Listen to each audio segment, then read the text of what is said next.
Who will be appointed as the next 53rd Chief Justice of India for the Supreme Court of India? భారత supreme court తదుపరి 53వ ప్రధాన న్యాయమూర్తిగా ఎవరు నియమితులు కానున్నారు అంటే ఇప్పుడున్న చీఫ్ జస్టిస్ ఆఫ్ ఇండియా ఎవరు మనకు బిఆర్ గవాయ్ గారు. సో బిఆర్ గవాయ్ గారి తర్వాత నెక్స్ట్ చీఫ్ జస్టిస్ ఆఫ్ ఇండియాగా ఎవరు అపాయింట్ అవుతారు అని అడుగుతున్నారు. మనకి ఇక్కడ ఆప్షన్స్ ఏమున్నాయి? Justice Suryakant, justice Vikramnath, justice JK Maheshwari and justice BV Nagarathna.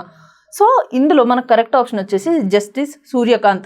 So present ఉన్న chief justice of India justice BR Gavai గారు ఈయన నేమ్ని రికమెండ్ చేశారన్నమాట. అంటే సీనియర్ మోస్ట్ జడ్జి ఎవరైతే ఉంటారో వాళ్ళు నెక్స్ట్ చీఫ్ జస్టిస్ ఆఫ్ ఇండియాగా నియమితులు అవుతారు. సో జస్టిస్ సూర్యకాంత్ గారి నేమ్ని బిఆర్ గవాయ్ గారు రికమెండ్ చేశారు ప్రధానమంత్రి యూనియన్ లా మినిస్ట్రీకి. So on the recommendations of the union law minister, so వాళ్ళు పిఎంకి రికమెండేషన్స్ చేస్తే పిఎం ప్రెసిడెంట్కి అడ్వైజ్ ఇస్తారనమాట. ఈ సో అండ్ సో పర్సన్ని చీఫ్ జస్టిస్ ఆఫ్ ఇండియాగా అపాయింట్ చేయండి అని.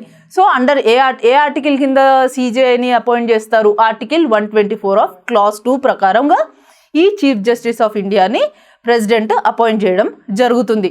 సో ఆ సీనియర్ మోస్ట్ జడ్జెస్ని అపాయింట్ చేయాలని ఎందుకు అన్నారు అంటే మన సెకండ్ జడ్జెస్ కేసు ఏదైతే ఉందో 1993 దాని ప్రకారంగానే సీనియర్ మోస్ట్ జడ్జెస్ని మాత్రమే సిజేఐగా అపాయింట్ చేయాలి అని చెప్తున్నారనమాట. సో ఇప్పుడు బిఆర్ గవాయ్ గారి తర్వాత సీనియర్ మోస్ట్ ఎవరున్నారు అంటే జస్టిస్ సూర్యకాంత్ గారు ఉన్నారు.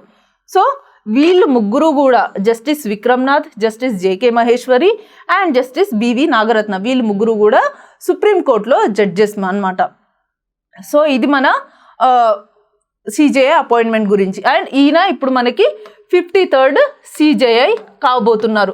సో జస్టిస్ బిఆర్ గవాయ్ ఎవరైతే ఉన్నారో ఆయన 52nd సిజేఐ, ఆయన టర్మ్ November 24కి అయిపోతుంది.